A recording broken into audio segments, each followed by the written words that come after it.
Hello, everyone. Education 380, Education 500. Hope you're having a great week and welcome back. Tried to give you a little bit of a break last week because I know a lot of people had some finals last week, or sorry, finals, midterms last week.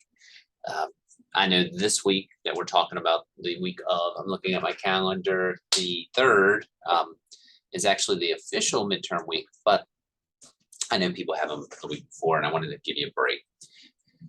Also, this week is not going to be too backbreaking. We have one big tech, but because of that, and let me share my screen. Because we have that one tech, you will have a blog. So let me go ahead and pull that up. This week, we're going to do QR codes and you're going to have a blog. Since we did discussion 6 last week, you won't have that. So I was trying to give you a little bit of a little bit of a breather.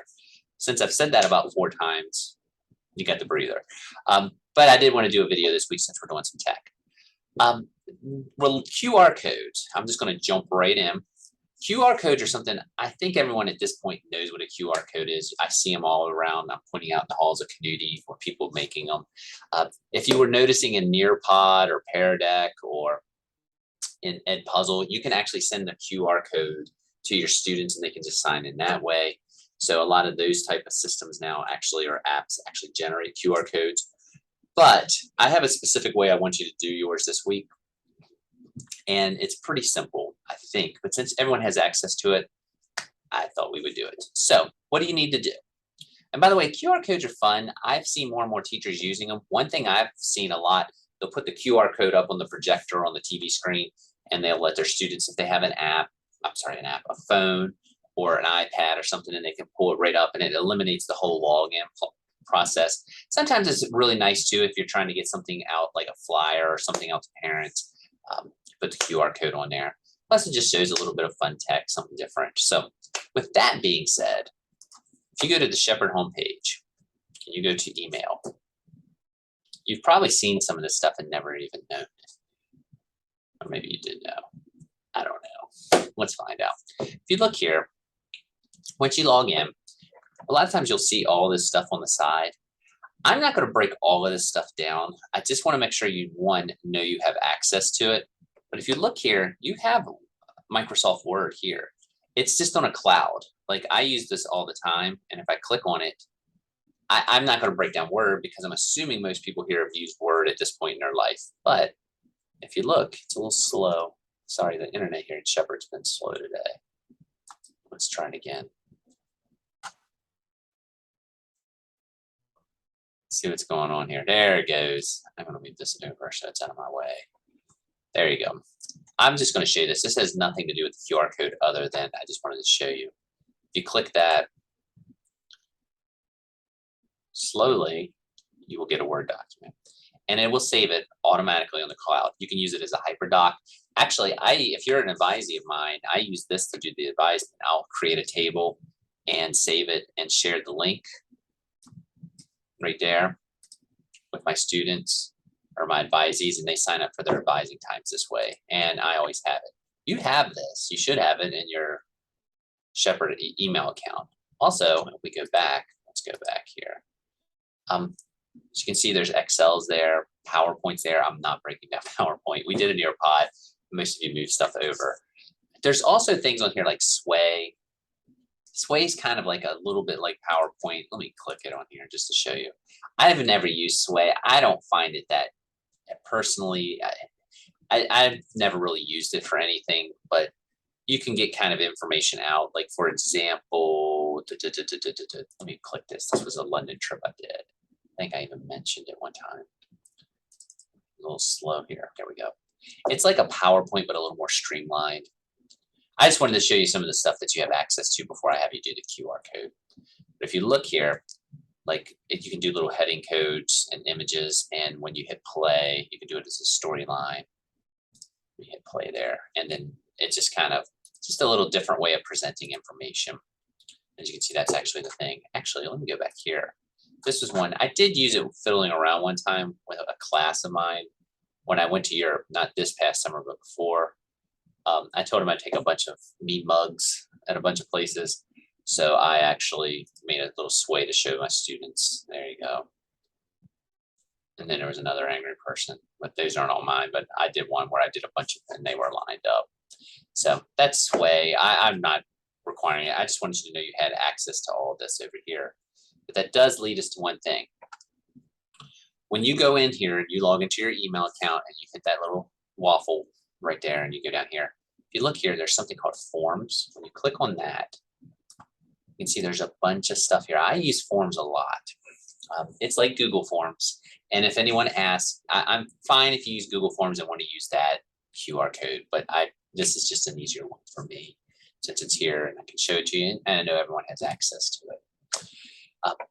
What you're going to do this week is once you click on forms, you're going to go in here and you're going to actually, you can do a form or a quiz. I'll do form.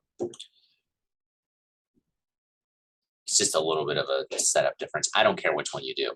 But if you look here, I want you to create a form. And if we go back, here's what you're going to do. Log into your Microsoft account. Using forms, create an exercise, can be anything, a poll, a bell ringer, a survey, and create a QR code and submit. The form should be 5 questions, and you can download it and submit it on Brightspace. So let's go back. Let's go here, and I'm going to do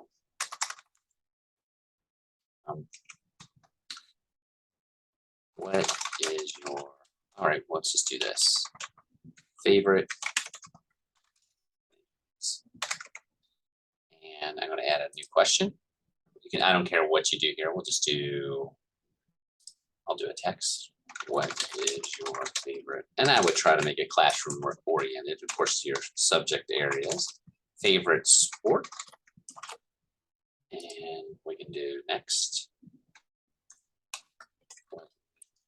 Favorite food. Let's do a rating. How many stars would you?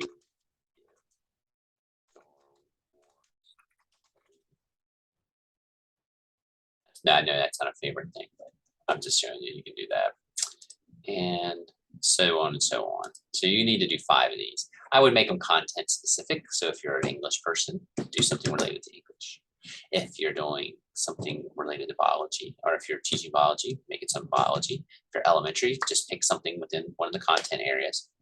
Now, how do you make the QR code? If you go over here, there's some things on here. You can actually do your settings. We look here, you can collaborate if you want to share it. Let's do this. As you can see, there's a whole bunch of stuff over here you can do. You can do it start and date, which I've goofed up before. You can allow, receive an email if you get a submission. You can do anyone can respond. I just want to see the poll, but you might want to go ahead and put anyone can respond just to make sure I have access to it. I think I should either way because I'm in your organization now. But if you click on the settings there, it'll kind of save you the headache. And then after you create it, after you create your questions, after you click this and hit anyone can respond, after you do all that, you're going to hit collect responses. And if you look here, and again, you can change that here too. I guess I could have done that. That's the actual link you could send someone, and actually you could shorten it. I don't want that. I'm sure it's very nice. What I want you to do, if you look down here, you can hit QR code. Click that. That's your QR code. That's what you want to download. That's what you want to submit on Brightspace. And if you send that, I will take my phone and I will hold it up and I will go and check out each one of your surveys of 5. That's the main thing you have to do this week. You have to make a QR code. Again, some people have asked in the past, I don't care if you use the Google Forms one. I think this is just easier. And one nice thing about Forms, if you use it, you go here, let me see if I can find something that doesn't have anything too important on it.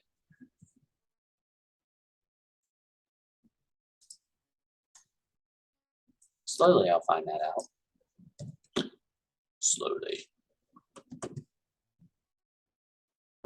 Man, Shepherd, internet, slow today. Wow. All right, let's go.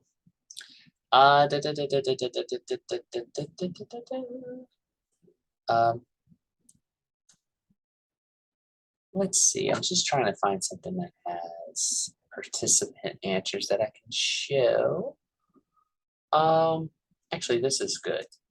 When I look at this, when you have your forms, you can actually look up, this is just something that I asked some of my social studies things, but when you have responses, you can click on that.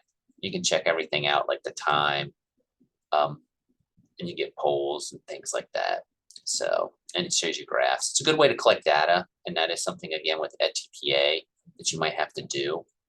So using forms might, like if you do it as a survey or a quiz, you'll have a pie chart and you can work with some stuff and you got some visualizations. So it might be another way to collect some things on your Google Forms. So that, my friends, is actually the main tech this week. QR code, and then of course you do have to do a blog on that. Next week we're going to be back to discussion blog tech. But with this last week or two, I know with midterms, I've been trying to kind of pump the brakes just slightly.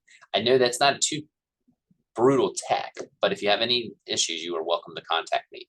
And also, I did put some things up on the other things that are on there, like Microsoft Teams, which it's a very much like Zoom, but I think a little clunkier. I like Zoom a little better, but you can check that out.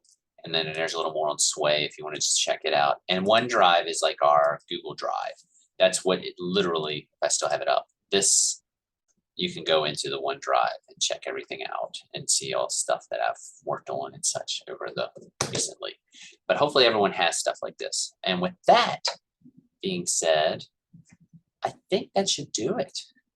I hope everyone's midterms went well. And of course, if you have any questions, you're welcome to contact me at any time. And I'm going to move my little thing back over here. Let's see if I can grab it. There it is.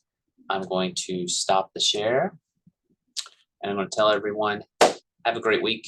I'm recording this on Friday, so I hope everyone survives all the rain that's happening and maybe you can get some work done. And I'll catch you again, catch you next week, and stop by if you have any questions.